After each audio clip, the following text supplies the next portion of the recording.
magical mornings with Retro Saturdays.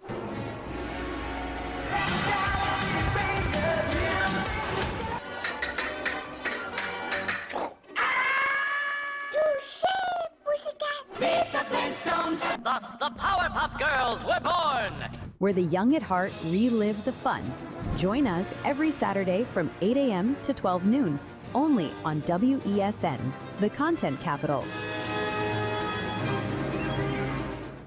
SM Group International Limited, your solutions partner for the latest innovations, brands, and competent staff to meet your needs. We provide products and services in the following divisions: executive services, event rental and services, power and heavy equipment, construction and property management, food and beverage, aggregate and sales and distribution. Check out more on our products and services at www.smgrouptt.com. Contact us at 221-7445 or email at info@smgrouptt.com. We are SM Group International, your solutions partner.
My name is Dr. Stephen Carroll, the CEO at Community Hospital of Seventh-day Adventist, and we are committed to making good private health care affordable.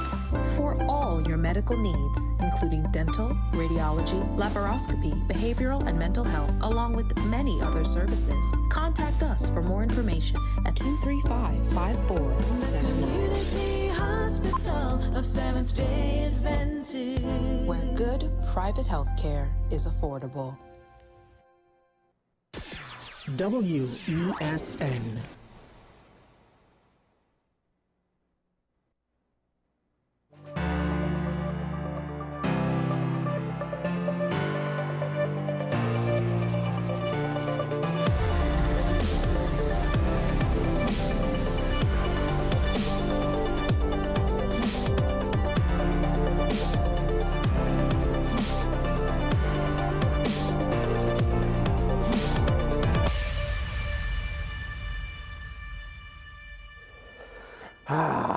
Welcome.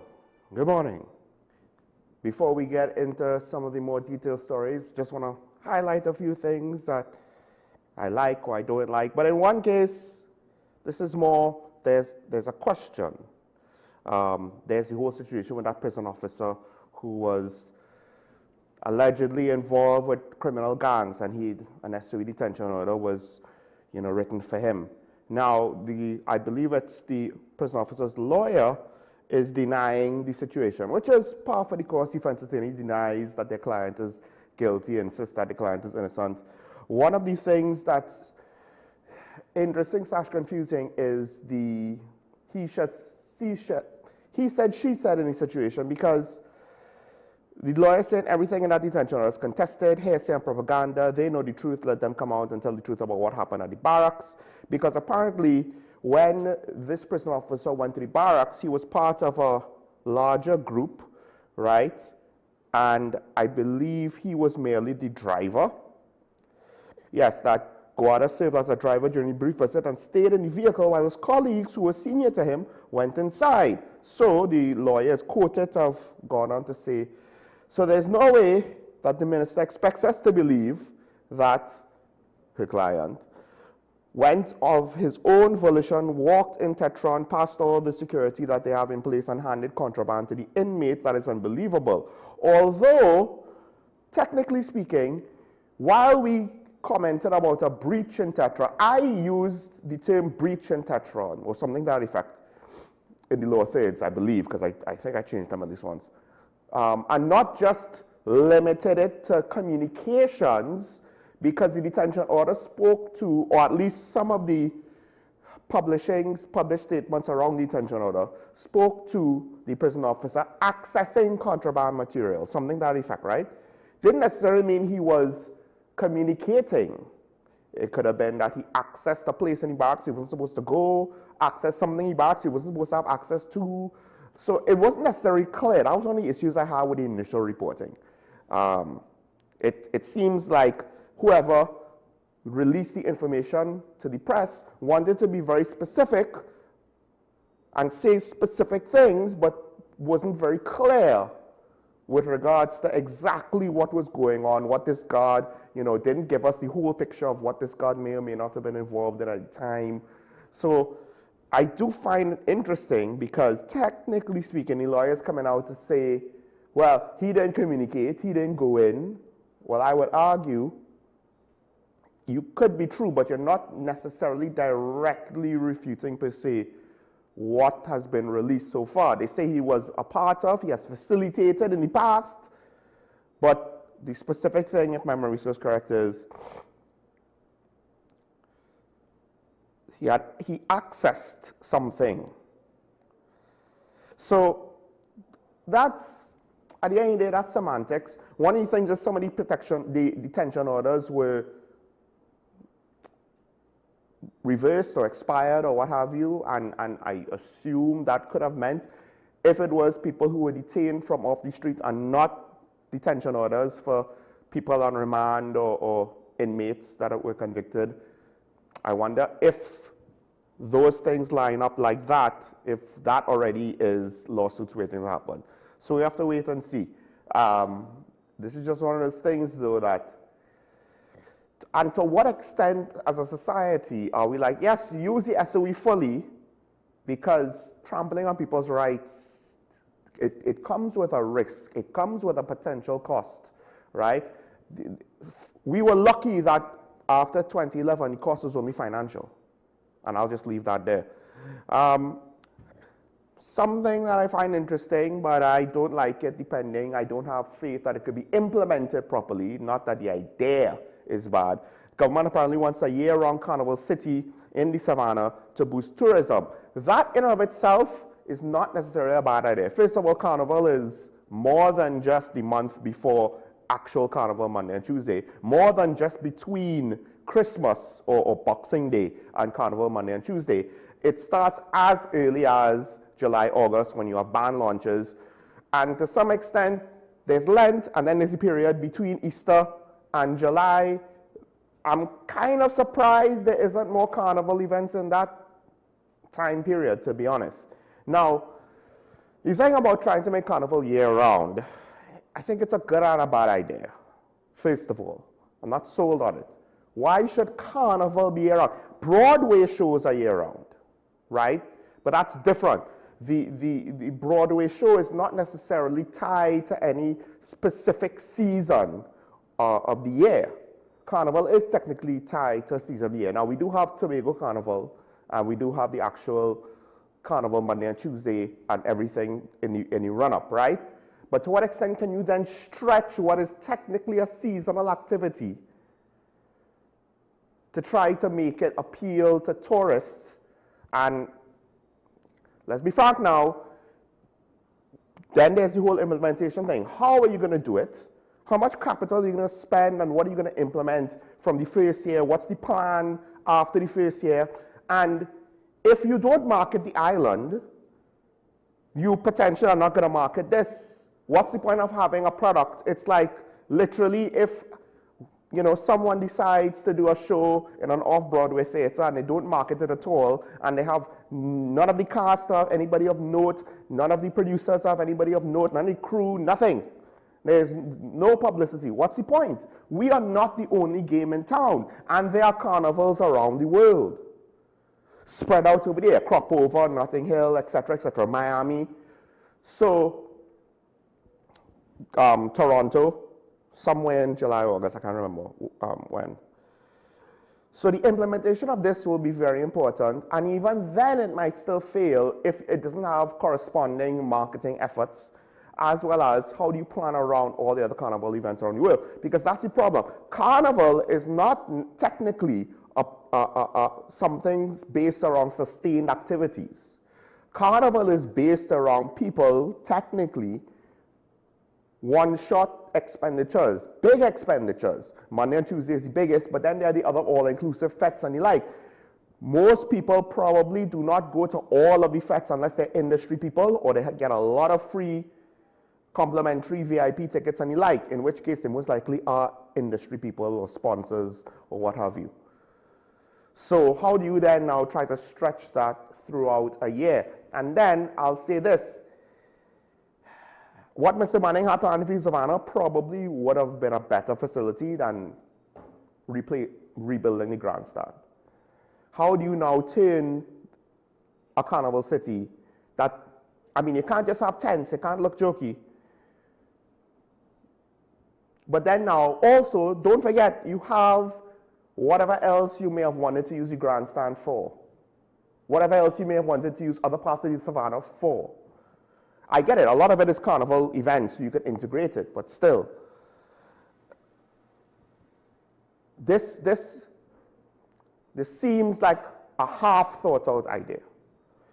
Now I could be wrong, again, it all depends on the implementation. If they start small and work their way up to make it sustainable, then it could potentially work. You could change the way that the carnival game is played, right? And you could change the way particularly about government's involvement in carnival, if you figure out a way.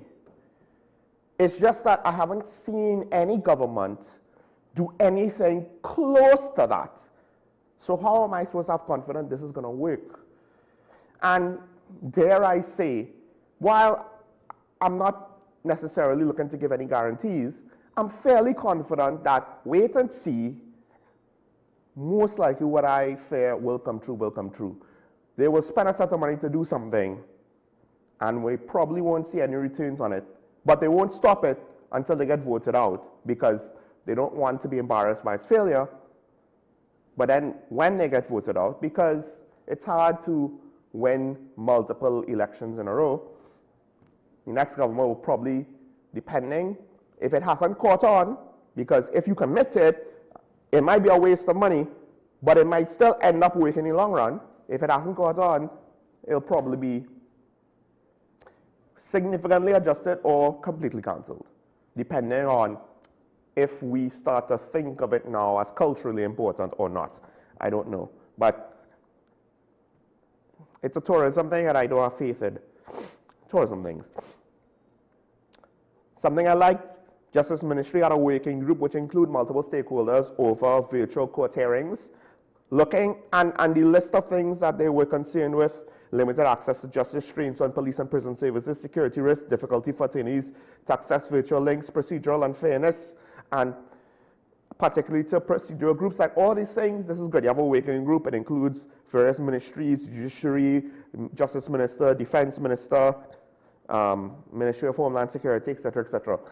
These are things that, to some extent, the previous administration may have done, but we haven't necessarily seen it presented like this. Just presenting it like this potentially causes people to take it more seriously, both people on the outside looking in as well as the actual people involved. My only concern is to what extent are they actually treating with the issues on the ground, and not just what they hear the issues are at their upper level of management, which might be too disconnected, and then what you get, the solutions you get out of it, might be a compromise consensus just because the number of people. That also might be inaccurate because they may or may not have a proper sense of what's going on the ground. Minister Alexander is not wanting to reveal his anti-crime plan. I think at the end of the day, what I don't like about it is the implication, because it's a blanket statement, he doesn't know how to communicate to the public or what is appropriate. So he's just not. You don't have to reveal your plan. You don't. To some extent, the criminals will figure out what some of the details are just by default. Meanwhile, it would be a good idea to tell the public something, because when the opposition says they don't know what they're doing, if you're like, well, we're not going to tell you because we have to tell you, Well, technically speaking, the last guys tried to do that and it didn't work out so well for them. Meanwhile, he's committal to SOE extensions. They want to potentially use this time period to destroy criminal networks. It's just that even if you do that, if non-SOE periods of law enforcement cannot deal with criminal gangs, I would argue it doesn't matter. I don't think you will be able to destroy it all in a short-term campaign. It has to be a long-term thing because you need to ensure that the next generation, which could be, in this case, as little as the people 1 year younger, the 19-year-olds, the 18-year-olds, just minus 1 year off of everybody in criminal gangs now, and that's the next generation. Some of whom are active now, some of whom are not. So, one thing I would caution, I understand that people, I support UNC, I support PNM, I support TPP, I support Gary maybe, I support Michaela, whatever. Whoever you believe in and have faith in, and we treat it like religion. If my side is right, the other side has to be wrong, all the time, always. Here's the thing though, at some point, practical reality doesn't care about your political bias. The defense minister had to come out and say death threats against me are real. Like at some point, there are certain things where I will believe you because I don't want to see what if. Why do we want to test this? Why do we want to, nah, we don't believe you. Just go out there and expose yourself, and if you don't die, then we know you're alive. But what if he does die? Like, we're not talking about I don't believe you with regards to the Auditor General. And the opposition leader is questioning the Prime Minister with regards to the alliance to the US, pointing out that we are part of a coalition against drug cartels. Here's the problem though. I understand it could be lip service and the United States wants regime change, but the Prime Minister was very specific on what she supported. Efforts to destroy transnational drug cartels. And the alliance, which includes multiple Latin American countries, is apparently for the purpose, according to everybody, that is against drug cartels. So unless you have evidence, unless you could guarantee that the purpose is not that, to speak out against it, it again helps craft the narrative. Why does it seem as though, based on what you're saying, you take an issue to the Prime Minister looking to join an initiative to deal with transnational crime and the drug cartels, and then you open yourself up to speculation? What is your financial interest in all of this? I'm not saying that there is. They may not be. To be honest, I don't necessarily think that there is. But you open yourself up to that speculation. I don't like that line of thought. And I don't like, to end, Stuart Young had a procedure on a Facebook post. Penelope Beckles, the opposition leader, told him to get well soon, Stuart, our party has a country to save. I don't like this kind of talk because, again, we're still 4 months out. Why is there need to save the country? We are still in a time period where the fault of whatever bad is happening in the country is more on the PNM than the UNC. And the reason why you can't just play around with this concept is when the PNM gets re-elected, it could be next election, 2 elections, 3 elections. Doesn't matter. It's a matter of when, not if, because that's just the cycle of democracies, unless you're in an unhealthy situation. But when it happens, I will bet you money that the first thing the PNM would do is for the first 6 months to a year, say it's their fault. It's not our fault we now reach. In fact, let's not forget, they were still blaming the People's Partnership 7 to 8 years in for things that were going wrong. So you could blame, you could still pin the blame for things 7 to 8 years later, but all of a sudden 4 months in, nah, we already, everything we did no longer applies. This is all them. Well, are you willing to concede?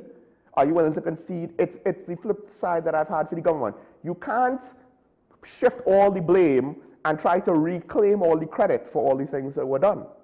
How do you get the credit if policy decisions are affecting the country that much from the current administration? Then you get no credit for any positive things that happened in the last 4 months. I have argued Let's be consistent. The fault is not with the government, so therefore I don't give the government praise for certain projects that have come to fruition now. But you know what? I am technically business to turn people out to their jobs, but it is what it is. You could lead a horse to water, but can't make him drink. Let's take a break. When we come back, we'll continue the program with our regular guest contributor. Stay tuned.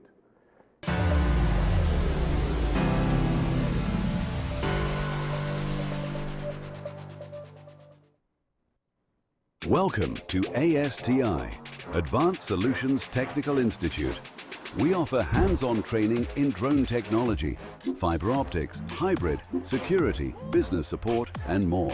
Our programs are built to equip you with real-world skills for today's evolving industries. Get certified, get hired, and take your career to the next level with ASTI.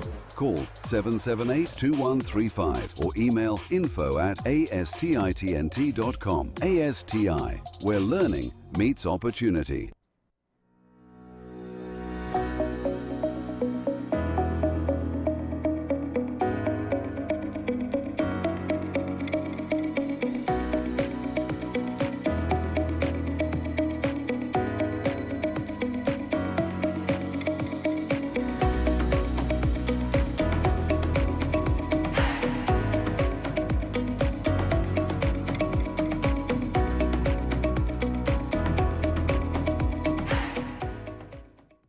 KDM Health Limited says, test yourself for STDs in the privacy of your own home. Our self-help test kits for all STDs are available at our wholesale office in Chaguanas. Call 283-1423, visit our website at www.kdmhealthtt.com or email us at kdmhealthlimited@gmail.com to place your orders. Available at all health institutions and pharmacies. Contact us for a free list of products and prices. I am Dr. Delphina Ovid, your friendly neighborhood dentist. At Community Hospital Dental Clinic, we offer examinations which include x-rays, basic oral cancer screening, and a treatment plan. We also offer cleanings, fillings, extractions, root canal treatment, and complete and partial dentures. Remember, you don't have to brush and floss all your teeth, just the ones you want to keep.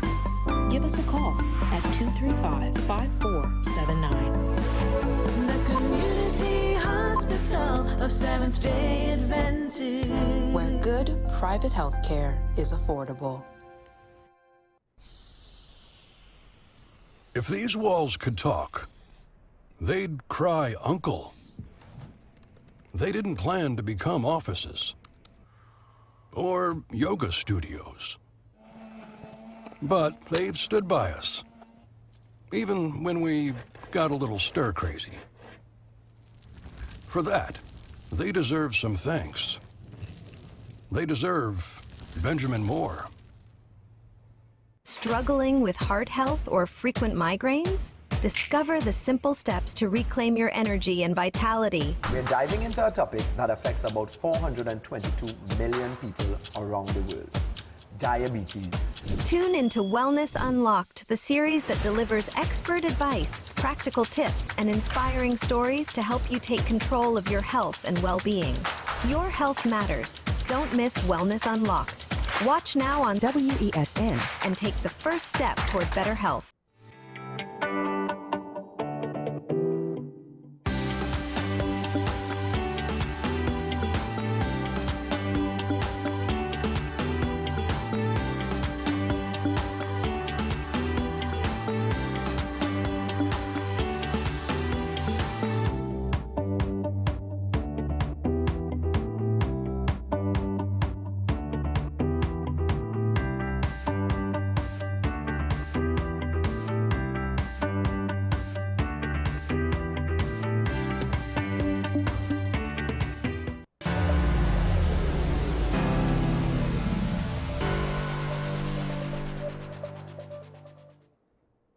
All right, so joined by Ashraf Ali, let's go straight into today's daily review.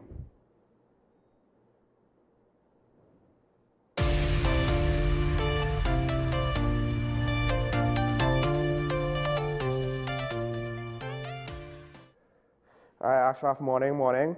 There's a couple of stories I wanted to just kind of get to, and then of course we have the interesting situation of independence without necessarily independence.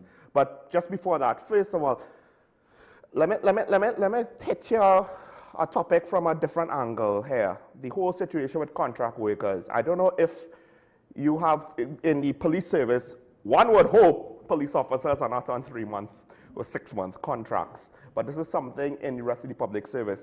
And of course, one of the union leaders have come out to say, yes, this is a good thing because, and she's not wrong when she says that they can't get mortgages, they can't get loans, it's very difficult to live off of a 3, 6-month, 1 year, 3-year contract. But then, this is Felicia Thomas, the head of the PSA. But then, trying to be quick here, Mark Gonzalez kind of has a good point. Government risks wrecking the public service. He has a kind of good point. I think maybe he could have been a bit more nuanced on it, right?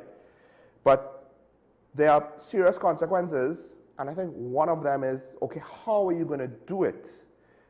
But then there's the other question of, well, there's a reason. One of the reasons why our contract workers is the public service kind of has these people who have tenure and they might not necessarily be productive, and you can't necessarily get rid of them, right?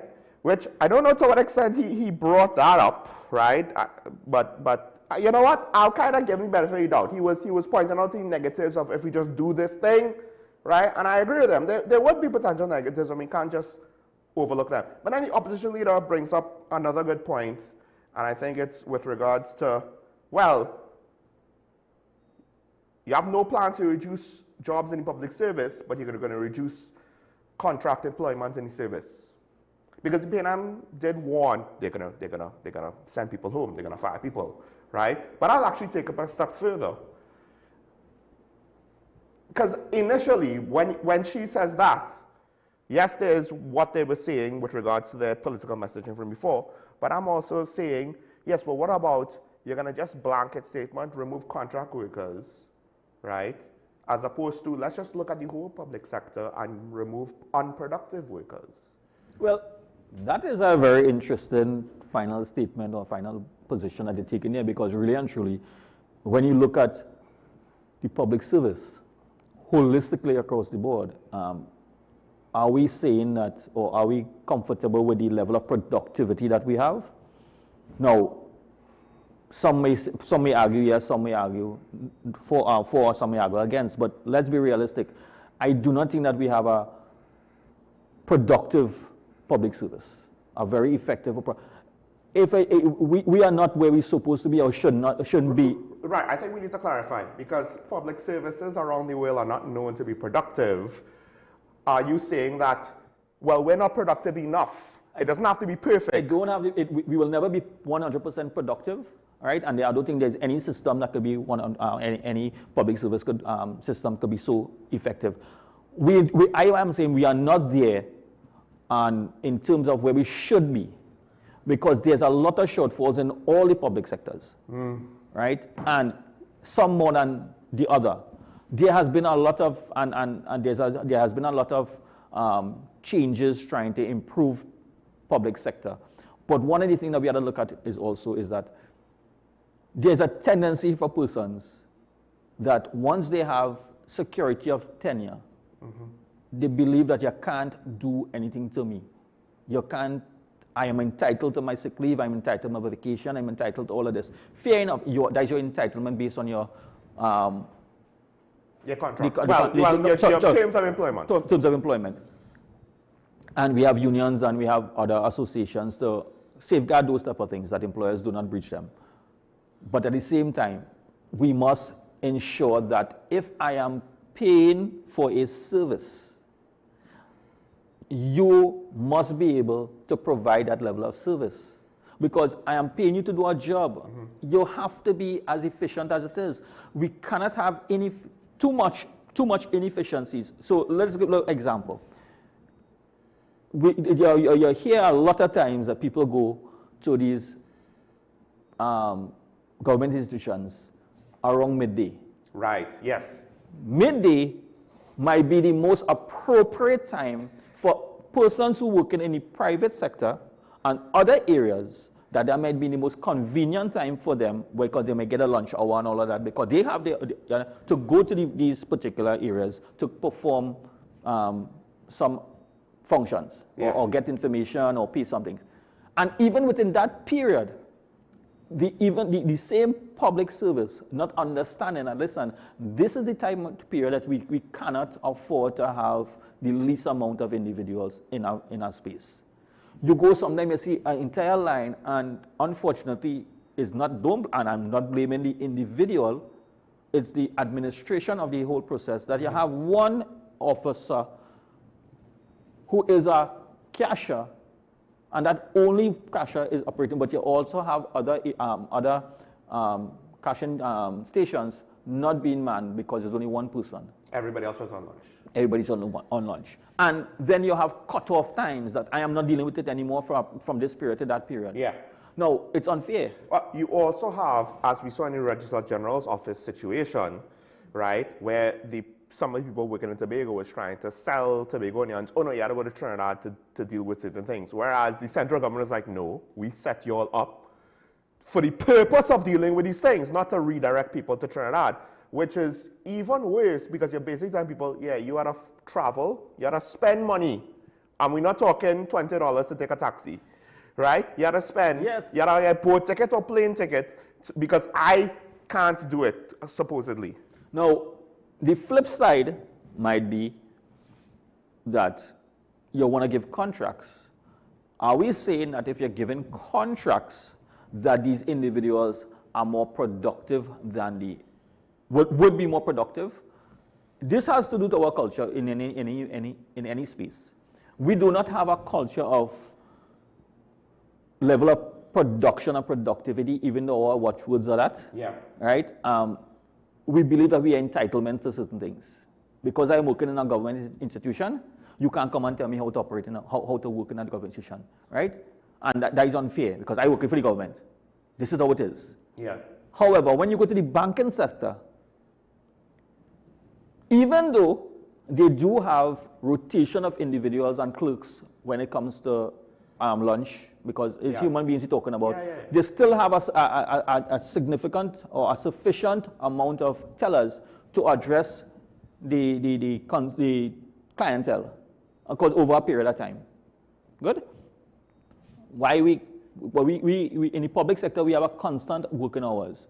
Everybody want to work 8 to 4, case closed. Yeah. There's no flexibility. I don't know if you've ever observed this. I haven't, but I just had the thought as you were talking about it.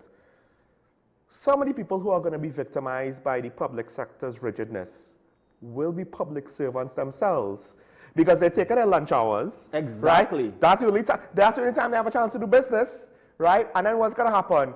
Well, if they have to get with stuff done, unless they have a link, which they might because, right?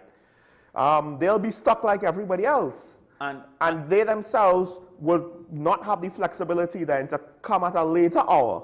So the irony of complaints are the public sector, the persons in the public sector complains about the inefficiency within the public sector which they are part of. Because the public sector is the highest level of employment that we have. Okay, we have a comment on this, and this is a good point here. Contract jobs are introduced by Mr. Manning specifically to break the unions in order to avoid negotiations. Contract workers cannot benefit as normal public service workers. And, I mean, there's a flip side to that. The unions are happy, the PSA is happy for this because they essentially could get more members with more tenure to guarantee dues. So there's pros and cons to both sides. You know? Because here's the thing, the unions for national security services tend to be better than some of these other public sector unions where they bring up certain things like working conditions with the fire service, lack of equipment, with the police social and welfare association, working conditions of the officers, with the prison service, working conditions in the prisons, right? And they're not just the money. There are certain organizations that contracts may or may not be realistic. Right. There are certain positions within the Trinidad and Tobago Police Service that is on contract. It is contract. Right. Certain aspects of it that will be on contract. generally the police officers are not on contract. Who knows? With the amount of issues and challenges surrounding the police service in terms of other areas that there are some gaps in it, there may be a possibility to consider contract workers. I just want to finish the point. My point was there are negatives with the unions, particularly ones that want to maintain their level of workers, despite the fact that we think there's lack of productivity and bloat. And they really just, a lot of them only speak to the money. Even Tutor, the previous president, it was more about the finances and less about other aspects of the job, working conditions, and because they're stakeholders. You want to hear from them. But if, I mean, look, the Nursing Association speaks about nursing shortages, speaks about the challenges of the nurses, equipment, education, expenses, etc., not just the money. So this is why I understand to some extent what Mr. Manning, if you want to ascribe that to him, there's the direct negative connotation of it. But then it's kind of understandable when you go into the details. The question is, it's not really the best solution. So you are left with negatives where the Prime Minister is not 100% wrong, but she herself hasn't necessarily given us any details. So it sounds like we'll just get rid of all contract work. And as you said, there are some jobs where it makes sense. I cannot preempt or predict the direction in which the Prime Minister is going with this. But there is value on both sides. There may be consideration because when you look at if you do an in-depth analysis of the public service, then there may be duplicity of functions, right? There may be redundancy in some areas. Now, in order for us to get more productive, I mean, there's need to have an assessment of it. Somehow or the other, we believe that when we're doing an assessment and a reassessing the system, and we may have to reassign jobs or reshuffle human resource, it becomes a political. Yes. It becomes political and saying that it's because of one side or the other. It might just simply means that there's need to revisit your manpower resources and and reallocation of the manpower resources. Because there's too much eat of food and nepotism and get a job for a friend and stuff like that, there's an incentive not to. And I'll just say this initiative, there are pros and cons. One of the cons is it's not pro-labor. It's not. I think it's more pro-union than pro-labor, depending on how it's implemented. We have to wait and see. But the Prime Minister is not entirely wrong because the negatives of the contract worker situation has been allowed to be exacerbated and grow over time. There are positives, let's be real, there are positives with contract. There are some benefits of contract, and some people prefer a contract because at the end of a contract you get a package, you can move on. Yes. Sometimes when you are working in public sector where you do not have a contract with permanent, you have to reach a particular position before you can benefit from the permanent position. The tenureship. Yes.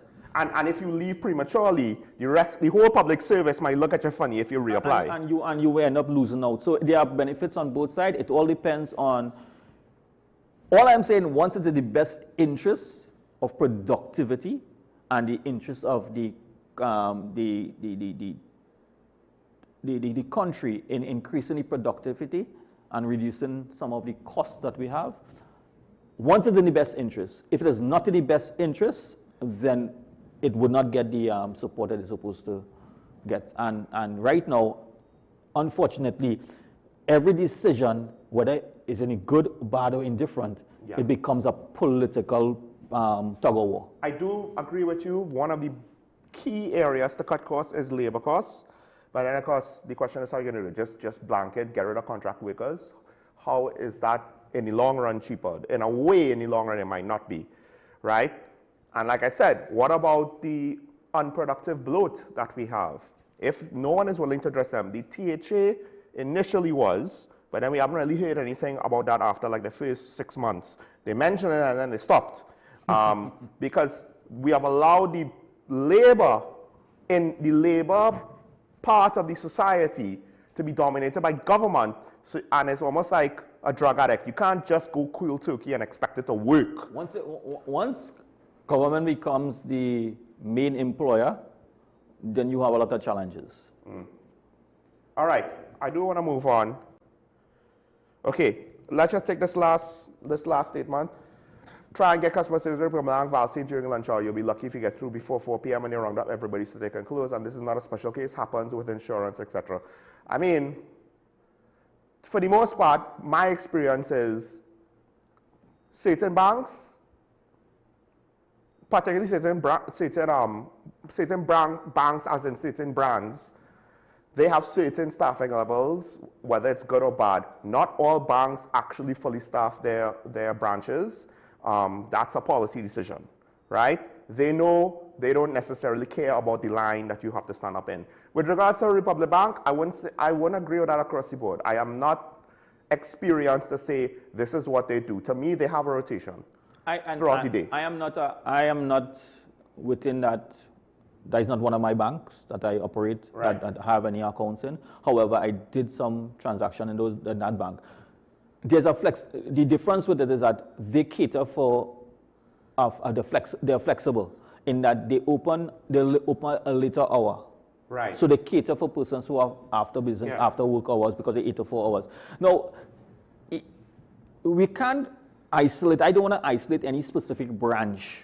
Exactly. Because holistically, the banking sector have understood the need to have much more customer service, and I appreciate a number of individuals. But let's be real.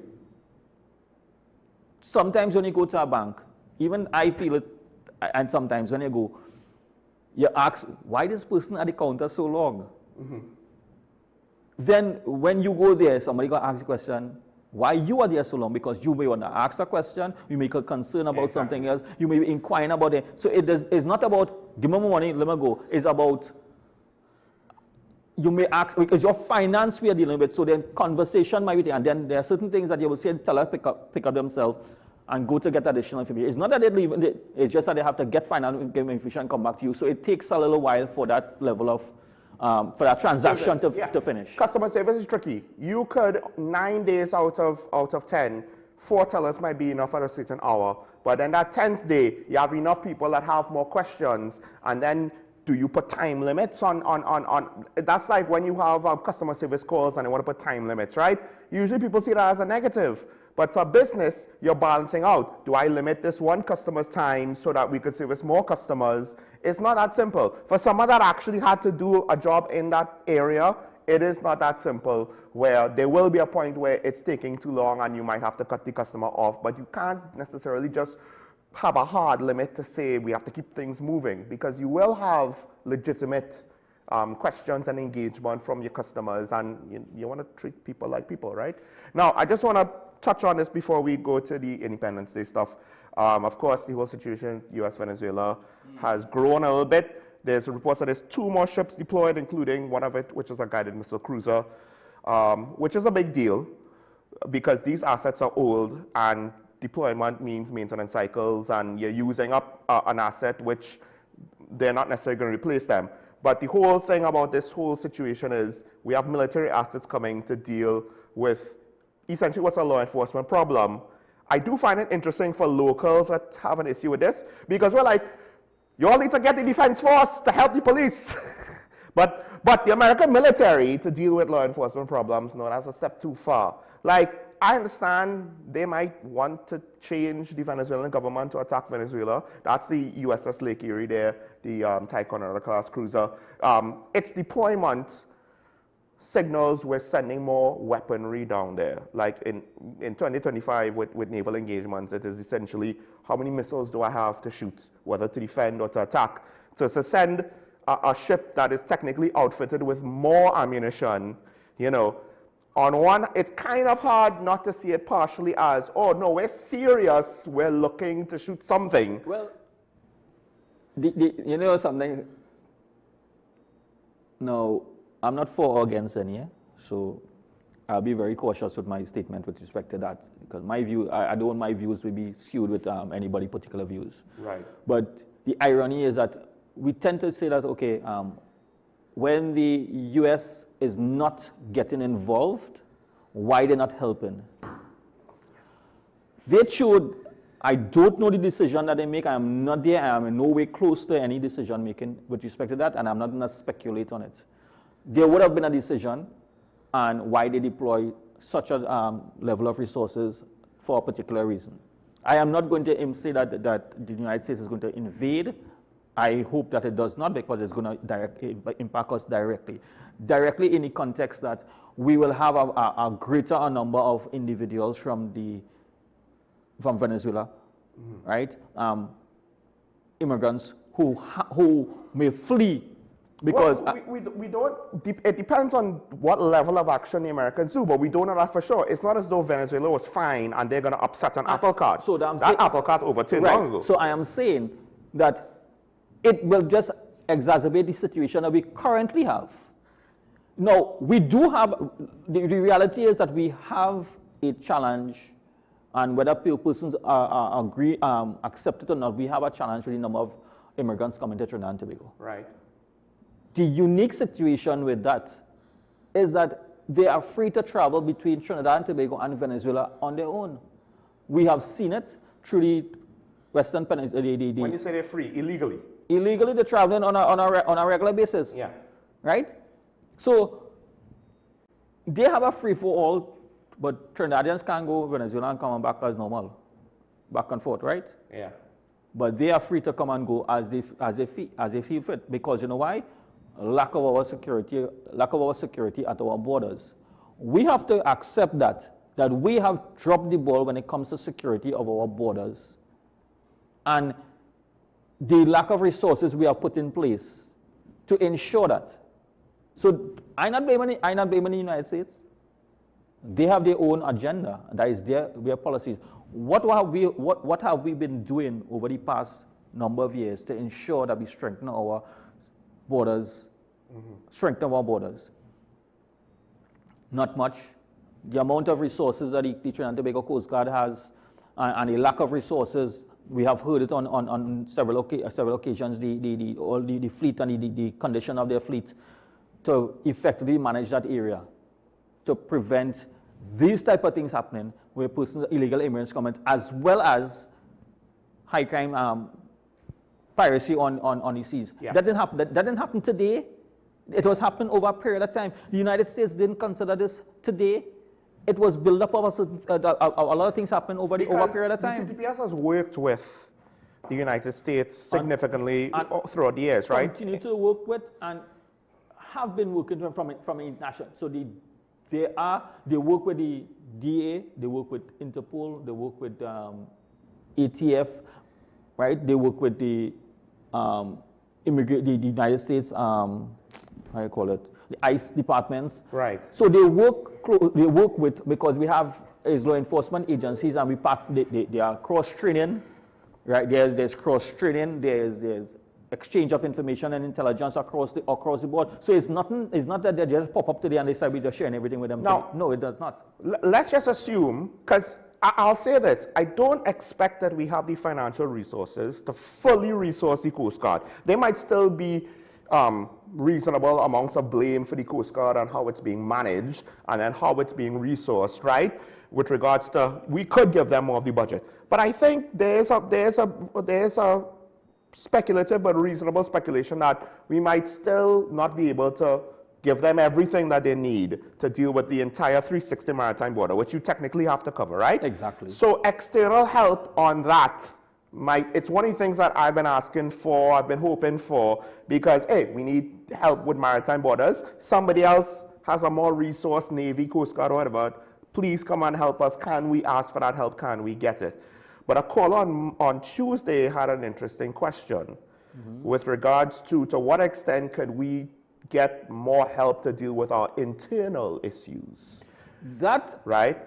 And I think, I know that could mean many things. I think he was going to the extreme of agents on the ground doing practical work. That is where you will have some challenges, because that is where it turns out to be that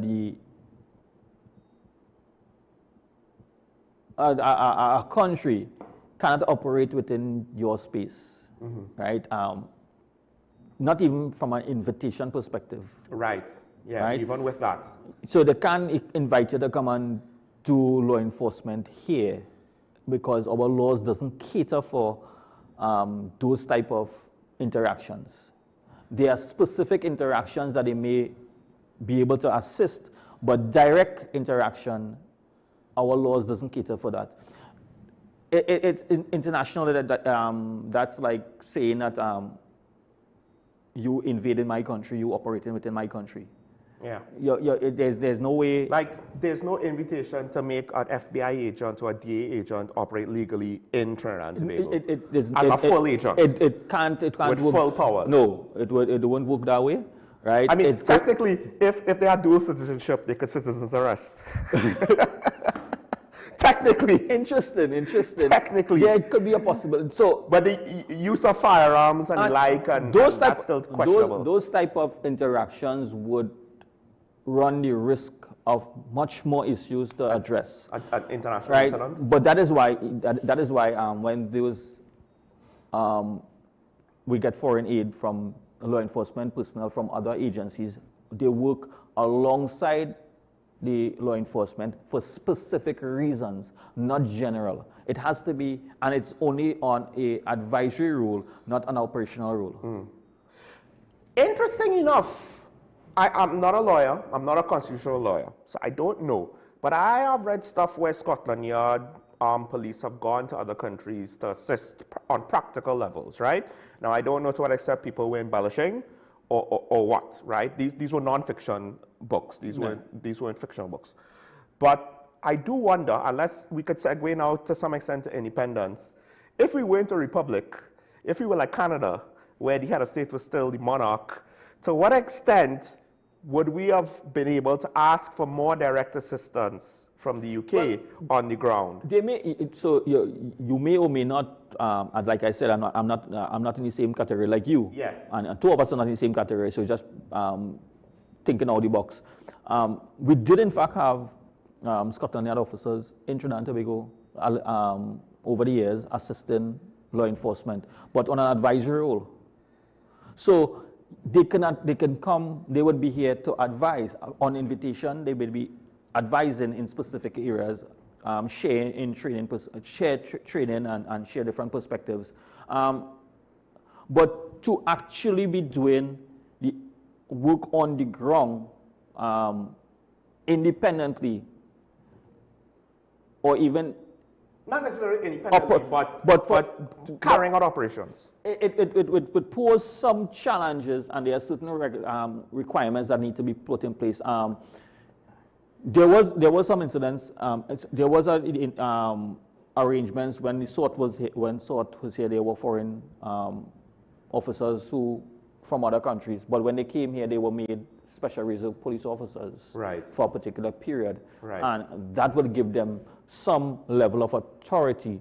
But not full police. Yes, to work alongside police officers to do certain things. So I would say in going forward, there would be possibilities to explore options if that ever come to a reality, that consideration. But it has to be thought out properly before we even go down those type of roads. I just want to put you a little bit in the spot here, so be free to limit your answer, or give whatever disclaimer you need to. But generally speaking, the way how crime is right now, this is what, 60-something years of independence, right? I have reached the point where I don't think we could deal with it on our own. It has grown so large, the judiciary is overwhelmed, the TTPS is overwhelmed.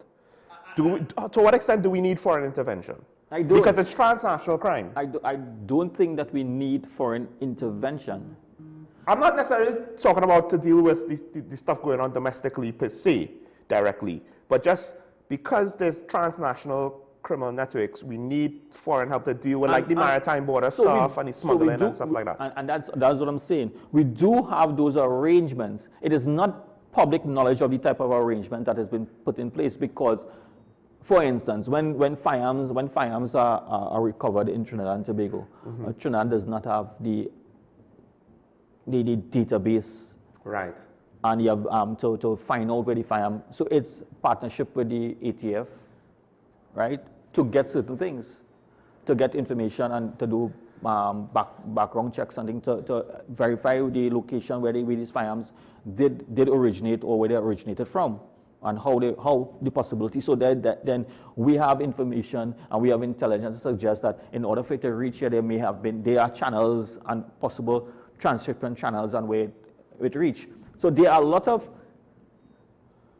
assistance given from other law enforcement agencies, but directly a number of persons may not know because it's not general public information.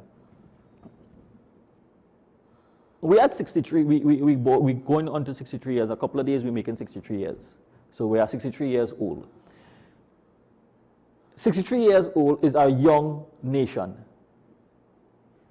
63 years is a young nation. I believe that we are expecting too much of, this is my perspective. We are expecting too much from, or I should say, we have set our bar so high up the ladder that we are comparing a 63-year nation of Trinidad and Tobago, a very small population of Trinidad and Tobago, right, and comparing it with first world status countries who have more than 63 years. Not necessarily, because there's a rebuttal to that. We're young. So now, your expectations, I could flip it on you, your expectations are this 63-year-old country is supposed to be able to handle all of the issues, but when some of the issues we're talking about are not of our own making, as a young country, why is it reasonable that we should be able to deal with it solely on our own? It's one thing to say our street gangs and our drug dealers and all of that we should be able to deal with, but when we have foreign transnational influences, right, as a young country. So my question, so good conversation. Are we willing to accept as a 63-year-old country, 63-year-old independent nation, that we require additional assistance? But the type of assistance that we may need, it may require us to change some of our mindsets, to change the way that we operate to achieve the objectives. Well, are we willing to do it? Well, here's the thing, and I'll use the United States, ironically, as an analogy. They have the FBI, because when criminals cross state lines, jurisdiction ends. And the criminals utilized a national field of crime to take advantage of the division in American law enforcement. Right. Right? So they got something to deal with that could cross those divisions, that could cross those lines. Now, if you scale it up to internationally between countries, if countries try to act in silos, and I think these transnational networks in part are basically doing the same thing, just on a bigger scale. The cartels in Mexico, I saw one reporter who spoke to some of these cartel members. They're basically looking at Canada. It's an easier border. If we move certain operations up there while they focus on Mexico, we'll just flip the script, right? So they're trying to avoid initiatives by crossing borders, and then of course you can't just have an initiative with Mexico and just move it to Canada. You have to deal with a whole new government. It's more complicated. And to some extent, one could argue they need us as much as we need them, because their problems start in countries, not necessarily here, but they come through us. So to treat with the issues that they have, in part, they need the capacity, whether we do most of the operations on the ground in our part of the world, but they still need that collaboration, because if we don't, they could just hide in wherever the initiatives are not. So, and I want to bring it down very, very simple, and use this analogy. How do we learn in life? From experiences, right? Does an 80-year-old mean that he has more experience than a 24-year-old person? Subjective. More time is spent is a quality experience, and as he learned from it, it's subjective. It is very subjective. Because that 80-year-old may not have experienced, and I just use an analogy, may not have experienced street life. Poverty. That individual may have gone through that 80 year having more than that individual. This is all I'm saying, is that not because we are at 63 that we are, how we should say, I don't want to say that we're in a better place. We have much more to do, much more to go. And I'm hoping that as we become older in the age of independence, as we learn more, the mistakes we keep on making in the past, we learn going forward. And that is how that is where experience as a country. Because when you look at but you realize politicians, it's almost like if they make mistakes on a cycle. And I'm not blaming politicians alone. Well, the society as well, the voting public, yeah, sure. So we cannot blame politicians because politicians only could be there if we encourage them to be there. Wait.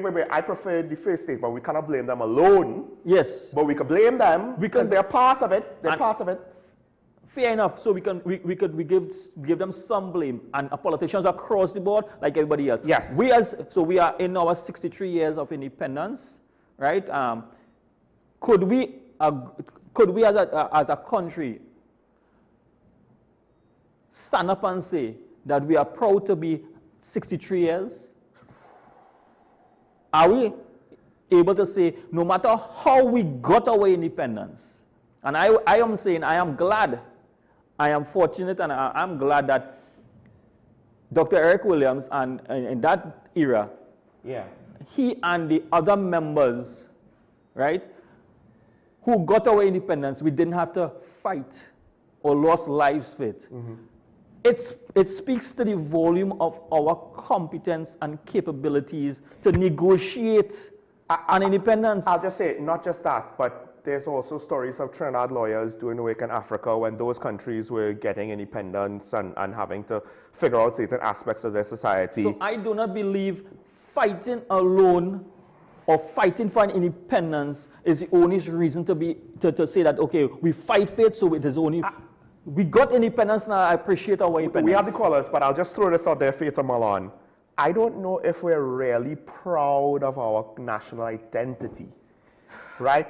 We have national pride, but I think it's more like an ego, like when you bruise the ego, we'll be upset. But to say that we will proactively have pride in our national identity, some do, most, I think, they don't practice that on a day-to-day basis. We've brought this up before. Diego Martin and Rima, I think Diego Martin is first? Yeah, Diego Martin, good morning, you're on here. Good morning, Sean Paul and Officer ASP. I like the topic. And celebrating 70, 60 years of the police, that is all well and good. But my little time looking at the TTPS, there is a lot of introspection. The TTPS has to be an organization that has to look internally and do the corrective and the preventive measures for me to have confidence in them. And I'm batting for a change in the vision of the police service to go back to its mantra, protect and serve with pride. There was a recent court matter where a senior officer was given the carte blanche to go for the second division, I think the Welfare Association. That is all well and good. I am going back to the day of policing. There are some of those people who were in the days of policemen whose integrity has been compromised. And I'm hoping that the 7,000 officers have a read of the Joint Select Committee on the Day of Policemen and see those officers and don't vote for them. Vote for an organization, because this Prime Minister threw out a challenge to every citizen, police, etc. She wants to mitigate crime within 6 months. A former Prime Minister say no to worship or anything, and you throw the police service under the bus. This is a time to prove him wrong, because he had 9 years to help fix the police service, and he had done everything, a lot of things to, should I say mash up? I'm putting that in quotes. For example, the choice of leadership. The day of policing that investigated, DSS, a lot of things. So this is a time to show what the TTPS could do. And I'm very happy with what I'm seeing the current COP doing. It's saying not going up very his head in sand with errant officers, and he couldn't bring them. 4 of them he have brought to justice to court within the last 4. So I am asking all officers, think carefully before you choose your welfare association. You're looking for a welfare association who are looking at the interests of all citizens and the welfare of the police officer themselves. Go on, have a nice morning. We have a Marima on the line. I have a point to make off of what you just said, Martin. We'll take the call from Marima first. Good morning, caller. You on the air? Good morning to you and your guest, Mr. Ali. Morning. Morning. I just learned on the television. Right. Now, I want to ask some pertinent questions this morning, right? Sean, first thing first. Marijuana, coca, and poppy, and these things are plants? Mm-hmm. Yeah. So if you're to fight a war to destroy a cartel, why are you not aiming for the direct source as to where these things are planted, which is in the South American jungle? That is the first thing. The second thing, related to that, does Venezuela or Colombia manufacture guns and ammunition? Because with the drugs come the guns. Mm-hmm. Because whoever is planting this thing would need the guns for protection. So I believe if you're fighting a war on crime, well, against the cartels, that is where it's supposed to be aiming at. I might be wrong. The second question I wanted, this is related to Mr. Ali. Because he made a statement which I agree with, right? The US is want to dictate the policies of other countries, but they don't want to really directly contribute to it. And my answer to him is because of economics. In the sense that the IMF would provide projections for growth for all countries and tell you what you should do or what you shouldn't do. But when you look at American accounts, you look at the debts, the way the system is designed is really to keep propagating them where they are. You have to look at it and analyze it. But that is what you would see. So you're talking about bond ratings, yeah. You're talking about stock markets, yeah. They want to be first, but at the end of the day, their pocket pay. Their pockets is the one that pay any price. So the system is designed to keep it down. Now, I am the person who asks for direct involvement by the US in Trinidad and Tobago. And I will tell you why. Firstly, Trinidad and Tobago is too, I don't want to say blasted, corrupted. It's not the TTPS alone. It's from the top to the bottom. So for any change to happen in Trinidad and Tobago, the behavior of the population had to change. It's not the TTPS, that's all they are policing. Because, all right, look at the fire service. You take almost $1 million to buy wooden ladders, what you can't use. What are you going to call that? Incompetence? No, that's corruption. The second thing is the propaganda. When the journalists tell us 28,000 rounds of ammunition missing here, unaccounted for. And then you ask yourself, now, you're supposed to be seeing some kind of inquiry into that. You ain't getting none.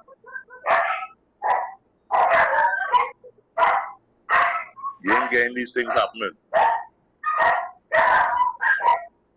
And the last thing I want to say, Trinidad and Tobago, just now, quiet. Trinidad and Tobago is a corrupted 63-year-old country. That's a harsh statement. And we have to fix that. We, the people in Trinidad and Tobago, this happy-go-lucky way that we have, that have changed. We have to get serious. Have a good day, gentlemen. Good program as usual. Thank you for that.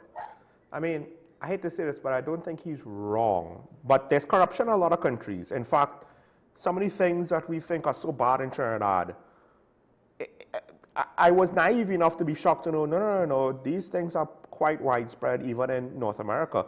Like something to talk about is apparently in Washington, they have the same issue where all these public servants, all of these high title public servants, no productivity. I know we have a call from Shagwan. I just want to say that are we realistically saying that the level of corruption in Trinidad and Tobago, are we comparing it to where? Who are we comparing it with?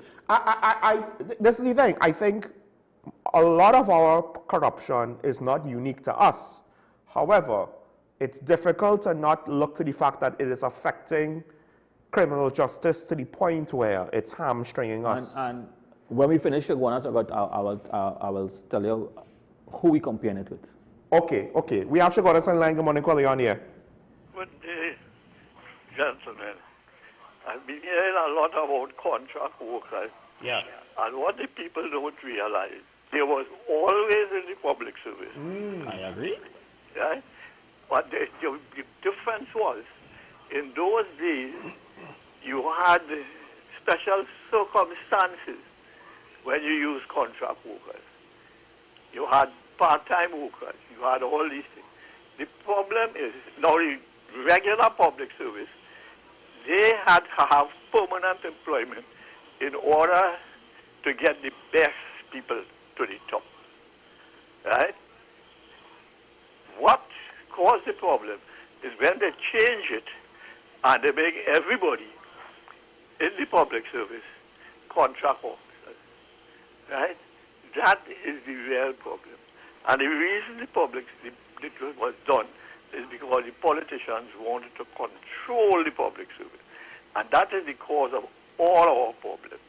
You have mentioned last week again that it's difficult to get rid of poor public servants. That is not so. I explained that to you before. The easiest person to get rid of is a poor public servant if the people who are supposed to provide oversight do their work. That is the politician. But they do the opposite. I have gone in detail and show you how they sabotage property tax and all these things. Right? I don't know if you have any questions or queries.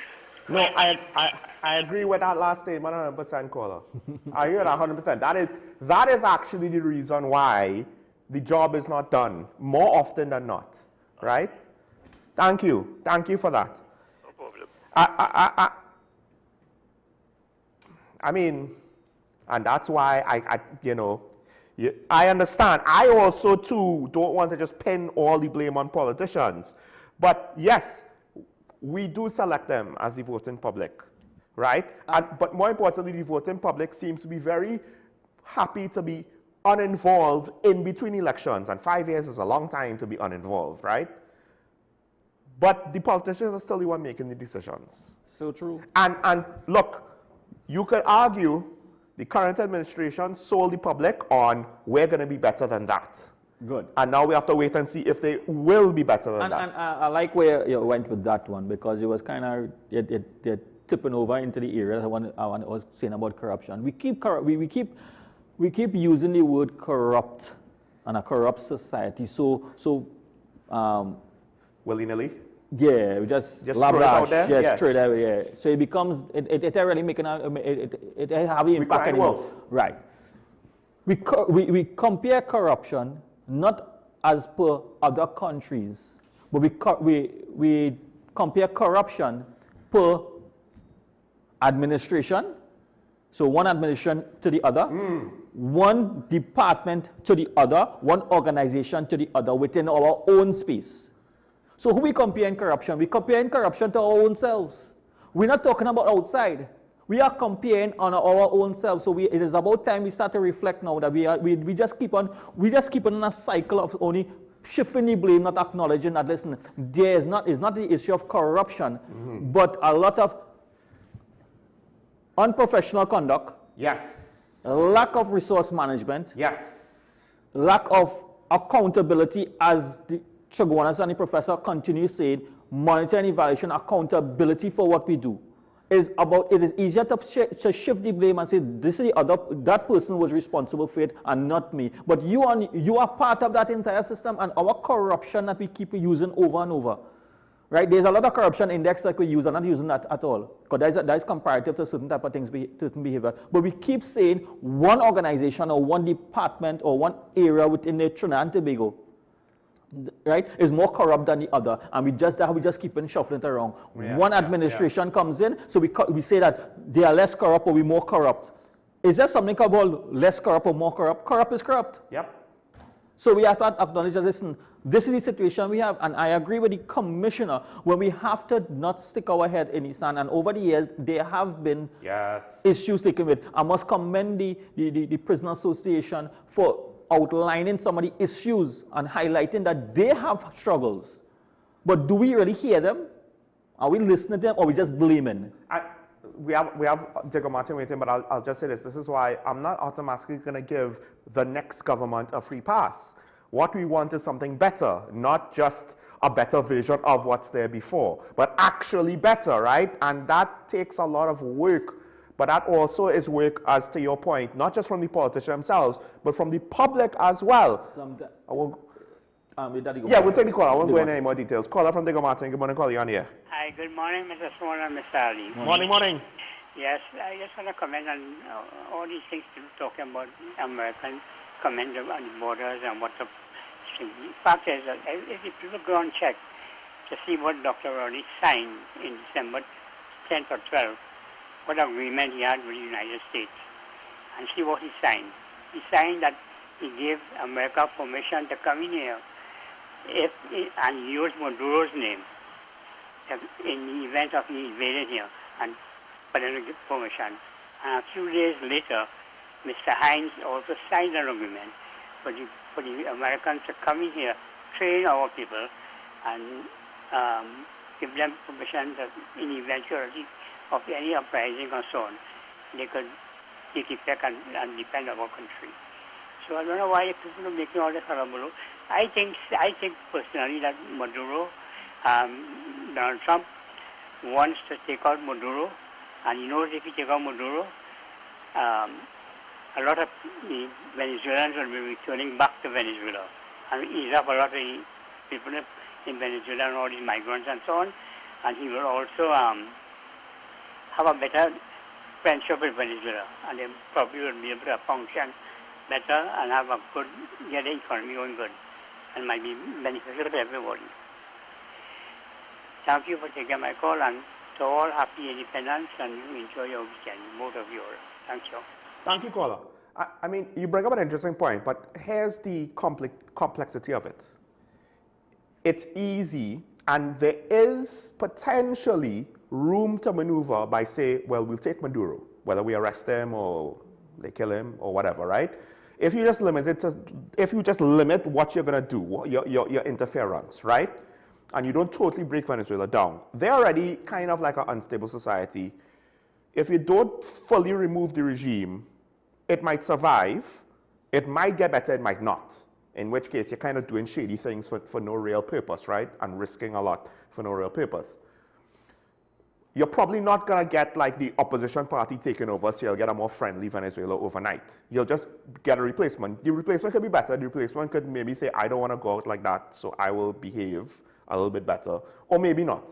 If you say, no, we got to wipe the slate clean and remove everybody, that's when you are definitely moving towards the end of destabilizing the thing far more than it currently is. You know, or at least it's a lot easier to get there if you go to that extent, right? And of course, you're risking a lot more lives, both Venezuelan civilians as well as American military and Venezuelan military. And also you're risking for a larger fallout in the region for Colombia, Guyana, Trinidad and Tobago, et cetera, et cetera. So it's, you know, I will say this though, for limited action, for peacetime operations, what America sent was exorbitant and luxurious. For large-scale operations, what America sent was budget, which is why I'm not thinking they're looking to go whole hog on this military interventionism in Venezuela, right? They didn't send that much Marines. They didn't send that much. That is subjective. It is subjected to your interpretation based on your knowledge. Yes. Good. So, to the average individual, with all that level of knowledge and understanding, that is true, right? It matters not what they said. the presence alone signifies something to other persons, and it raises red flags to individuals who does not have an understanding of international relations. And I am not saying that I have full understanding about it. I have a little understanding, but not to the extent that I could deal with anything other than that. But the mere presence. But that's it. Am I wrong? There have been deployments around the world throughout history where the ships do nothing. Yes. They're just there. So that could be the point. We have vessels that come to Trinidad and Tobago. But when we see them, we amazed of the size and caliber. Well, we see them as friendly. Okay. But in this circumstance, because of the pending conflict or the issues across there, we don't see that anyway more. All I'm simply saying here, I think the friends are still. This is my personal view. I really don't want any conflict across there that could escalate to the extent that Trinidad and Tobago, where I live, and some people who feel that Trinidad and Tobago is not a nice place for them, you're free to leave, okay, and leave more space for me. Fair enough. Okay, so if you don't like Trinidad and Tobago, free to leave, find some other place, leave some space for me, right? And because I don't want for us to be pulled in directly or indirectly in any conflict. Okay, I could get some possibilities on that last part. That's a very important point, but we have two callers. We'll take the callers now. This is the first call, quick. Caller, good morning. Morning, Sean. Morning. Morning, Officer Ali. Morning. I just want Uncle who called a while ago to know that Trinidad and Venezuela are two sisters. It was like that since in the 1300s. This is a piece of history that a lot of children in the country are supposed to know of, right? Number two, I am a born Trinidadian, but my grandparents are from Venezuela. Mm-hmm. And that is not only me alone, it's thousands of us like that. We do not interfere with Venezuela's sovereign problems. We have to see about what's going on here right now. Because from 2017, come forward, all the things that were brought in Parliament to pass to curb some of these criminal activities were stand down by the then opposition, who is government now. Now that they are looking to clamp down on those same crimes and criminals, they're going to get a fight back. Sean, I spoke to you some years ago and Keaton about this, and I told you all that when this next coalition government come in power, we're going to have trouble here. Go back and you will see it. I remember the year I called you all and told you all that. Now, the reason why I have all this information, I'm a president pardon child from Mark Richards. Why? I was dealing with Mr. Dolce, the Nanki Soon Bootram, right? So I'm not talking off my cuffers. What I will want America to do and Britain to do is to send down some scanners with people to mark out those scanners that no tractor ain't going to damage them again, to catch these container importers here in the country. That is what I want the white man to do. And remove all the sanctions from Venezuela, and my Venezuelan family will go back. The sanctions is to stifle them, let the people grumble and say it's the president and it's the president and it's the president, just to put the fangs inside of the wealth. That's going on for decades now, since slavery time, right? So, gentlemen, happy independence. Thank God we're not like Israel and Palestine. Sean, it's better they give you the award, you know, because right now Mr. Moody and them mashing up mosques in India, and you have one set of Bangladeshis hungry for food. If you want me to go and take back the award and bring it, I'll give you it. Have a nice day. Caller, I don't know if I want that smoke. We have another. Leave that one alone. We have another caller on the line. Caller, good morning. Morning. Yeah, good morning, gentlemen. Yeah, Morning. that guy is something. He had I am a descendant just like him with family. I am the third generation Trinidadian from Venezuela family. My family is Venezuelan and Carib. My grandmother was a Carib queen, right, from Trinidad. I used to have estate in Tamana, right? I ain't calling my name, but what I'm what I want to say, right? You see, back in the days, Venezuela, America didn't business about nobody. No, America was only seen about itself. When the world was fighting the war, they called German thing say, "Hey, America ain't fighting no war. America, they having a good time. The boys partying all over the place and all about in war. England in war, this in war, that. America in business."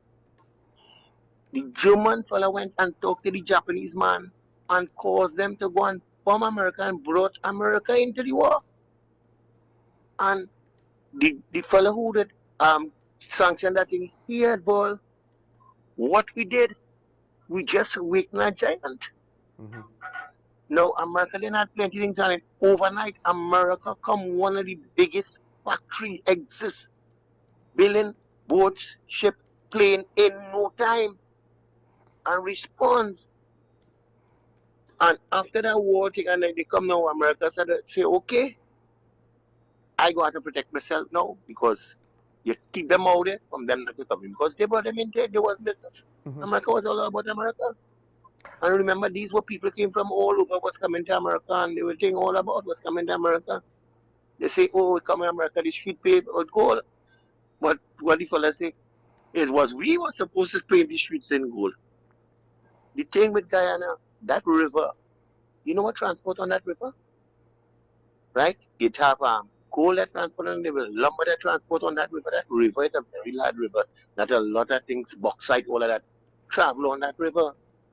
Right? It's not just oil, you know. There's a lot of the wealth that belongs to Guyana transport on that river, you know. You see, we just talk here, but we must get up. Yes, I say thank God for YouTube. You see these guys that is go around and film and teach us how much I learning about Trinidad alone, where we have nice places that we're not developing. This is what goes on in this country, all about in Jamaica, and they're showing you. They're selling this, but we ain't selling nothing. We want to buy things. Yeah. And this is what happens, so you get to learn. Why thing he had put a rate some guns and drugs was coming through one of them South American places and they allow America to think. When they came, they captured some of his generals in that, you know. They killed some of them, you know. I was watching that 2 nights ago on the thing, you know. It's about thing they show you all the different things where this come, what is the move, all of that. And I went and I watched that. If you see destruction and the kind of ammunition and money that was coming in and big boys from that army in Venezuela was in that heading to come up America side with all the drugs and things. Okay, fellas. Happy Independence. See you all. Okay, have a blessing. Thank you, caller. I'll just say this about tourism. One, the untouched, underdeveloped part of our tourism product is actually a strength because it's natural. You get a more authentic experience.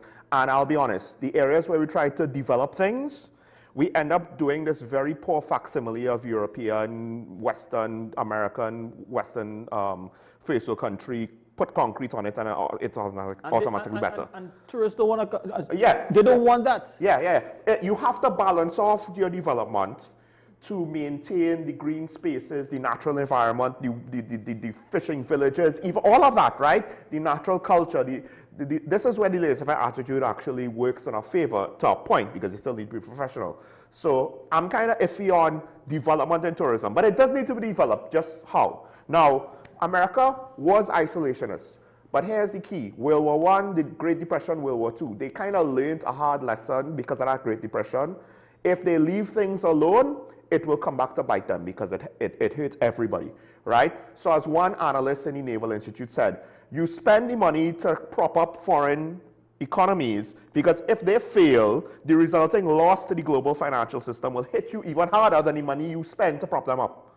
That's why they're interventionists. That's why there's so much, in theory, so much U.S. aid and all of that. But then, of course, certain things were corrupted over time, and the original mission from the time of Eisenhower is forgotten because, I'll be blunt, that generation of Americans and what we see subsequently outside of 91 in the liberation of Kuwait, it's not the same. So then we can use the same analogy in that we allow certain things to fester and with respect to how we treat with crime and criminality in Trinidad and Tobago, how we deal with law enforcement of the laws, whether we believe that the law should have been enforced or not, how we treat with individuals over a period of time, the leeways that we allow, to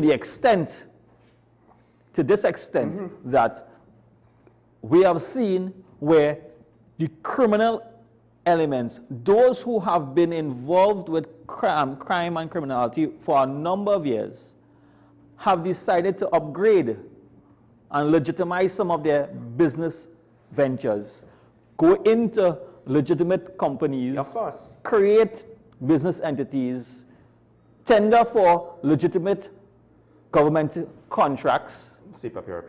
And not saying that, tender for legitimate contracts, both in the public and private sector. They have contractual arrangements. So now they have divested their criminal enterprise from and make it legitimate. But the public sector contracts is allegedly also corruption and not just exactly. So we allow certain things to happen. Well, wait. I have a theory, and what you said there leads into that theory. I think each party, if you want to say each party is corrupt, I will say, okay, if that is true, each party gives different leeways. And here's the reason why I say that. Notice what happened both times a Kamala Prasad government was formed. There were threats against the government and they had a state of emergency. Mm-hmm. And I don't think the threats against the government was necessarily overblown or false. I do think what happened was the PNM operated a certain way. The UNC comes in, they say, no, we're not operating that way. And those leeways you're talking about now, all of a sudden, they start to get threatened. They start to get removed, replaced. And the people who are enjoying those leeways, they don't like that. Why does it only happen under UNC? Because the policies change. And as people remind us, most of the time, who is the government in power? So we get used to those leeways as the default. The criminal enterprise potentially gets used to certain loopholes as a result. So when the UNC comes in and they want to change it, sometimes for good reasons, for benevolent reasons, sometimes you can make the argument for, well, it's we time now. So and somebody decides, hey, but you messing with my money, so we're gonna act a fool. So I just want to reinforce, independence is not only about independence. The parade, right, is not about that. It's how the level of pride we have in our country, whether we can stand up and say, listen, always complain about we are corrupt. What are we doing about it? We are a lawless country. What are your statements are coming across the board? What are you doing to change that mindset? Not for yourself, but your future generation. And I just want to say this morning, just an example. I had a prime example this morning. I'm coming to Port of Spain. Oh boy. And right by, down by the fire service there. Yeah. When you turn to the street, there's no right turn sign, and then a no entry. A number of drivers just drive there. Mr. Ali did it this morning, right? Because my interpretation is the no entry is to go all the way up the street. Not understanding alone that the no right turn is to go into the street and there's a no entry sign there. The way the signage was placed, I can argue is not the perfect location. Yeah. However, a transit warden was seated right there, came out of the vehicle and had a conversation with me. Right? He was very professional, no argument. And based on the conversation, I said that's why some of the challenges we have because of the information of the public. The public is not fully aware of some of these simple things. But I'll take it a step further because this is a point I wanted to make based on what somebody callers said, trying to wrap up. So I'm trying to respond to everybody. I have some comments, at least one from today, one from a couple days ago. There's a third one, but I can't remember the context that I want to get to before I wrap up. But this whole thing, journalism on security concerns, law enforcement, accountability, transparency, I will come back to the fact that the Minister of Homeland Security said, I ain't going to reveal nothing. And I understand you want to keep operational secrecy and integrity, right? But law enforcement in this country does not know when it can and cannot speak. It just assumes it cannot speak. And that hurts transparency and accountability. Because if you give the public nothing, so it goes back to just no information. So there is a balance, and I'm saying there's a balance. But I am saying they're not acting in balance. So if you use national security issues across the board, should not be made public knowledge. However, policing issues, there's a difference. Issues that policing issues. So, I would say it differently. Operations operational details should not be public knowledge. So, but issues is broader. Good. So when I say some of policing issues, some of things that we know, you would hear the police come out, and I'm not talking about the police alone. Other agencies who are involved in law enforcement aspects should make some information public knowledge, right? Traffic management, what is taking place. The police does it on a regular basis when they are having major events, major incidents, things happening with traffic management and trying to inform the public of certain things. The state of emergency is not only about coming and saying we are detaining a number of individuals, right? Because I can say, I mean, let's be objective. A prison officer name was mentioned. Mm-hmm. There was a police officer who was there. Why his name was mentioned either? Mm-hmm. Are we being taken one side or the other? Because that's the flip side. It's unbalanced, right? They just operate from the, well, never speak. And part of the problem is that is very convenient because then used as an excuse to cover up things. Or at least that's how the public perceives and that's it. That's a perception. Right? But the point is, you can't just say that's a wrong perception and leave it alone. No, because it is not. The public is seeing poor results alongside that perception, and in the minds of most people, that corroborates the poor results. And if you keep wanting... That corroborates the perception, sorry. If you want the public on both sides of the political sphere, right? And for those who fall against administration, and you have the ones in the middle, if you want to have confidence in that administration or any organization, as the case may be, even with Trinidad and Tobago Police Service, the confidence is a bit low. It may have increased a bit at this point in time. I don't know the statistical data at this point in time. But you could argue a little bit, at least. It's right, but we don't know how much. But generally, you want more interaction with the public, positive interaction with the public, and you want the public to have more confidence in the abilities and the ability of the police service to be fair, transparent, and act in the interest of the citizens of Trinidad and Tobago. You can't be transparent if you never speak. So you have to. Right. You can speak. That's the trick. You can speak by not saying nothing at all. It doesn't give me any confidence. That's true. All right, quite a few things to get through. One thing, I understand the whole Venezuela, Trinidad, and Tobago siblings. Ukraine and Russia are siblings. Right? Unfortunately, these things don't always work out. They're Venezuelans, and I get it, you know, people who have ties to the land, they have a certain perception. They're Venezuelans who don't view Maduro in a positive light and also are hoping for American intervention, maybe hoping for more intervention than either of us are comfortable having. Here's the thing, how could we get involved? We're not going to be part of no troops. In fact, they said they had a national security meeting. They didn't even talk about the ships. Where we can be involved, and it goes back to the SOFA agreements, which we signed, logistical support. Where that really matters is you can't reload a Ticonderoga or Alibi class missile cruiser at sea. You need calm water, right? You need a crane. Now, they have cranes on ships, but you still need calm water because the crane is literally lowering a missile into a small hole. It can't just be swinging, right? What do we have in the Gulf of Paria? A port, two ports, and calm water, right? So But I think I saw something where a ship was either got refueled in Colombia. I would assume it might actually be easier for them to operate in alliance with Colombia in terms of having logistical support than TNT. But look, we could see that happen here. And if that happens, yes, our level of risk will increase. To what extent, we really don't know, because it's not like Venezuela has a full military that could, you know, launch a set of missiles at us or whatever, right? They have Russian drones. To what extent those will be effective? There's a lot. Let's take the comments. Let's try and get through these comments. Permanent jobs will add to recurrent expenditure. You will eventually have to reduce the public service. First of all, you still have to reduce the public service. Second of all, according to the Prime Minister, the contract jobs are paid more by rate than the permanent jobs. So technically speaking, assuming that is to be true, it's a very generalized and oversimplification. You might actually get a reduction before you get any possible increases. What you will, however, in the long run is get potentially a more difficult situation because it's less flexible, right? Let's go with the other comment from a couple days ago. It's been maritime security arrangement at TNT should be favored of but resisted.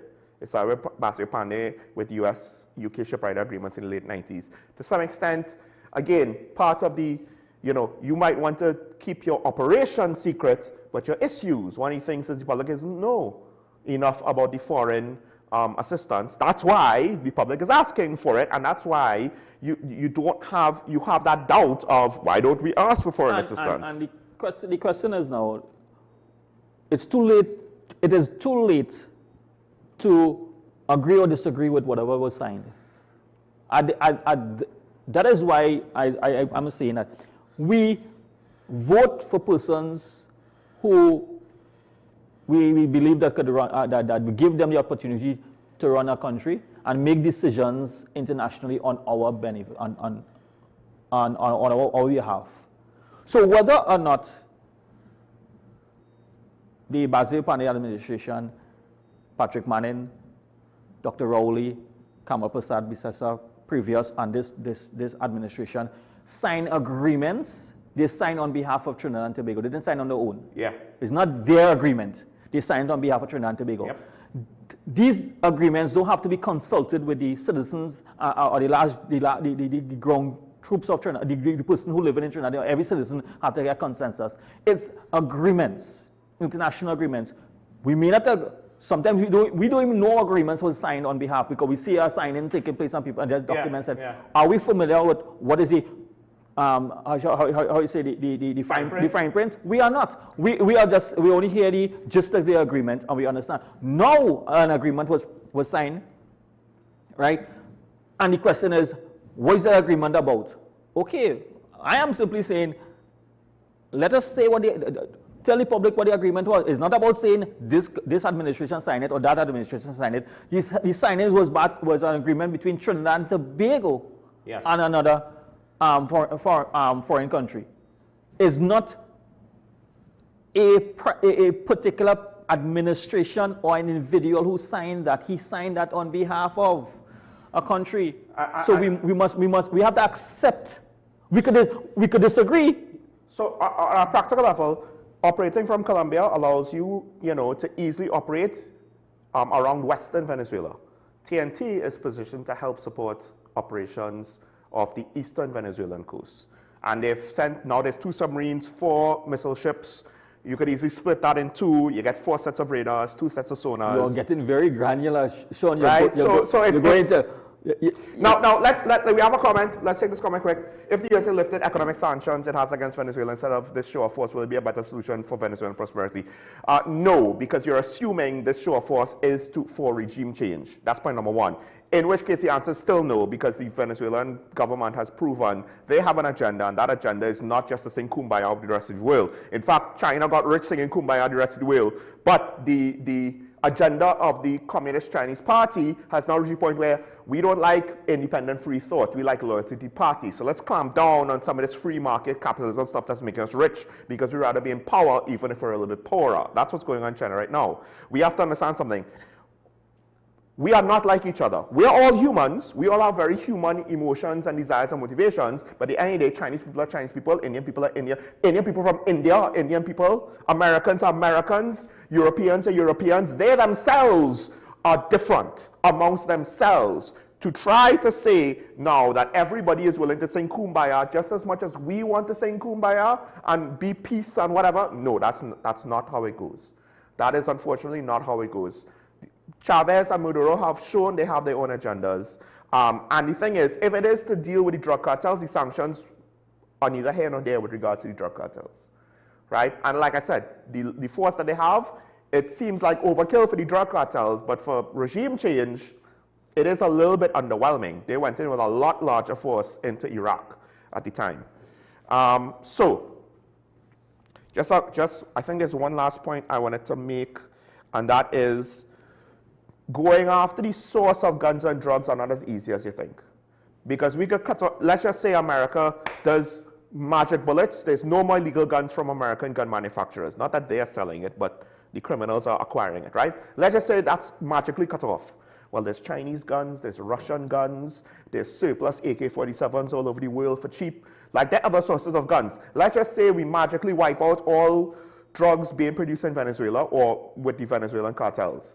Well, there's Middle Eastern drugs, there's Southeast Asian drugs, there's Mexican drugs, there's other sources of drugs. Like, to some extent, the source is the world. You can't wipe out every source around the world. Somebody will replace whoever you go after.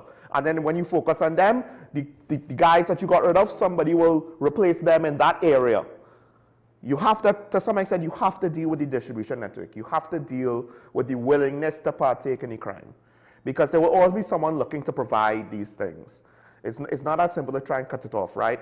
Unless the world forms a world government and could deal with everything all at once, somebody else will come onto the world and say, I have guns.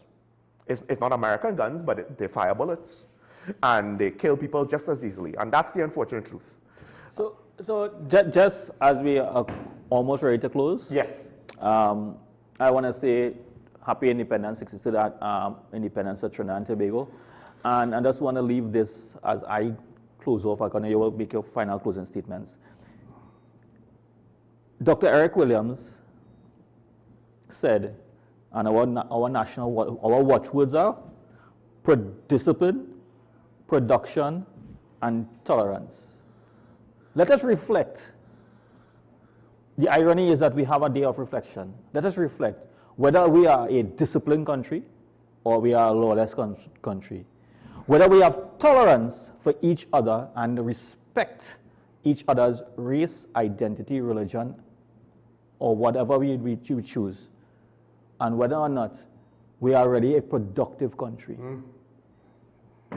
We talk about independence. This is what independence meant when we got our independence. We didn't have to fight and lost wars. We didn't lose wars. We didn't fight or went to war for it. We were given to it because we said that we have that level of maturity at that time to have discipline, productivity, and tolerance for Trinidad and Tobago at that time. 63 years after, could we say the same? Could we agree that this is where we are? When we go anywhere in the world, or leave to go, we go by the immigration department of apply for passport. I don't think immigration department gives a passport and asks you where's your party card. Right? The passport has what? PNM on it, UNC on it, NAR, NJAC, or any political party affiliated with your passport. It marks a citizen of Trinidad and Tobago.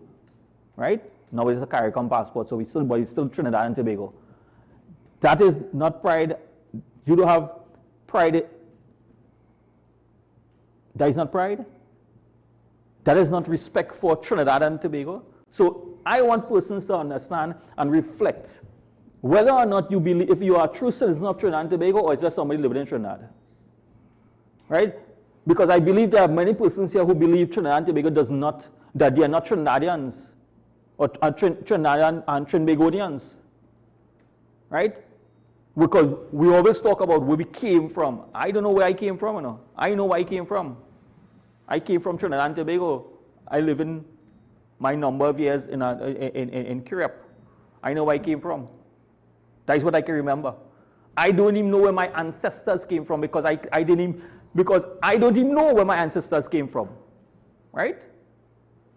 But it doesn't mean that I cannot reflect that I'm East Indian, and I accept some of the traditions of my East Indian ancestors, but it doesn't take away from me being a Trinidad and Tobago, that a West Indian, born and grew in the West Indies, and I hope to remain so. I don't know. Why am I criticizing Trinidad and Tobago on every single opportunity we get? We criticize Trinidad and Tobago, and we criticize Trinbagonians running Trinidad and Tobago. But we want everybody else to come and do our work. And we don't have no tolerance or productivity level. We always complain about how our own Trinidadian colleagues, but we're not telling out somebody else, step up your work now because you find you're slack. And then the worst thing is that we complain about the crime, the level of crime and criminality that we have. But I'm simply saying that only exists because of our level of discipline. Discipline with respect to understanding the laws of Trinidad and Tobago. This is not laws of the United States, because you can't complain about that law. You better abide by it. When you go to any other country, if they tell you can't do certain things, you cannot do certain things across there. And we abide by it. And we abide by it wholesale. Why? Because we're in a foreign country. But in our country, we want to be lawless, indisciplined, and believe because it's our own country, we could do whatever we want. So when somebody else do whatever we want, we complaining. So Trinidad and Tobago, take this opportunity, 63 years. Yes, we're 63 years old. We are very young, but we should be learning from our mistakes. And if you take anything from the 63 years, right, with this cancellation of independence, go back to what Dr. Eric Williams said and look at our watchwords, and together we aspire, and together we achieve. And if you don't believe that, well, then you are not a patriot of Trinidad and Tobago. I'll close with this. We didn't have to fight for it, we were given it. And I think therein, to some extent, lies the problem. Because maybe you could say the previous generations did enough to deserve it. And I think this is a phenomenon you see across the world now, where current generations, they didn't have to earn. We didn't have to earn what we have. Americans of the current generation didn't have to fight for anything to earn what they have. Europeans, other countries, right? A lot of generations didn't have to earn it. And because you don't have to earn it, when that happens, you start to take it for granted. You didn't have to fight for it. You don't take it seriously, right? And because of that, I would argue subsequent generations deserve it less and less. Because it's not just about fighting for the independence. You also earn it by how you continue that journey. What you do to fight for your country, not just, okay, we fight for independence, but to now fight for your country, to keep it going, to have those watchwords, to keep it a society of law and order. And to some extent, we saw in other first world countries, at least for a while, where their citizens take those things seriously. But because we didn't earn it, we don't, right? And you know, it is what it is. I wouldn't say that we didn't earn it. Well, we didn't fight for it. So in that, I'm taking it to that extreme of earning it. And we didn't sacrifice for it like that. It's unfair to say so, because the fight that would have been done with the fight. We had a close. Fair enough. So let me just say, I understand why you want to say it's unfair, but the fact of the matter is, we did not sacrifice like how certain other people might have had to sacrifice to get where they got. I will agree with that. So we didn't face those lessons, and there's something unique to Trinidad and Tobago compared to the rest of the Caribbean, where we've had to sacrifice less. We were given independence, we were given oil and gas, we were given this, we were given that. So we had all these things, and we were given, God is a Trinity. We were given you're not in the path of hurricanes. You don't have natural disasters like certain other countries. We are the opposite to Haiti. They got all the bad cards, right? Barbados, all these small islands, they had to figure out a way to survive. So they earned their survival the hard way. We are now being tested by the fire. We will now prove if we deserve it. Fair enough. True. All right, we gotta close. So remember your allegiance to the Republic. Stay safe. always, never forget, it's nice to be nice. We'll see each other after independence, but happy independence, because we are one people, two islands. Let's remember that. Let's remember what makes us us, what makes us special, and never lose sight of that. See you next week. Bye-bye.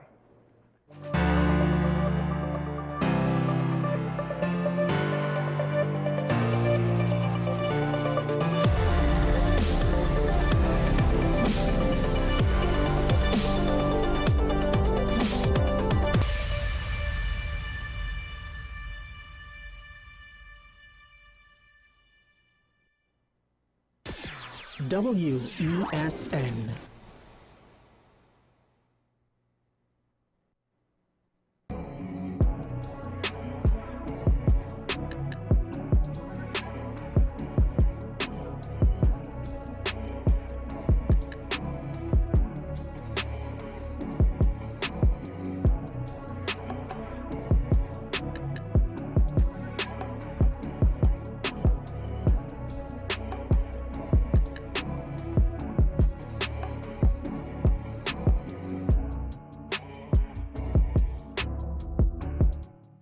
Advanced Solutions Technical Institute isn't just about courses, it's about creating futures. We serve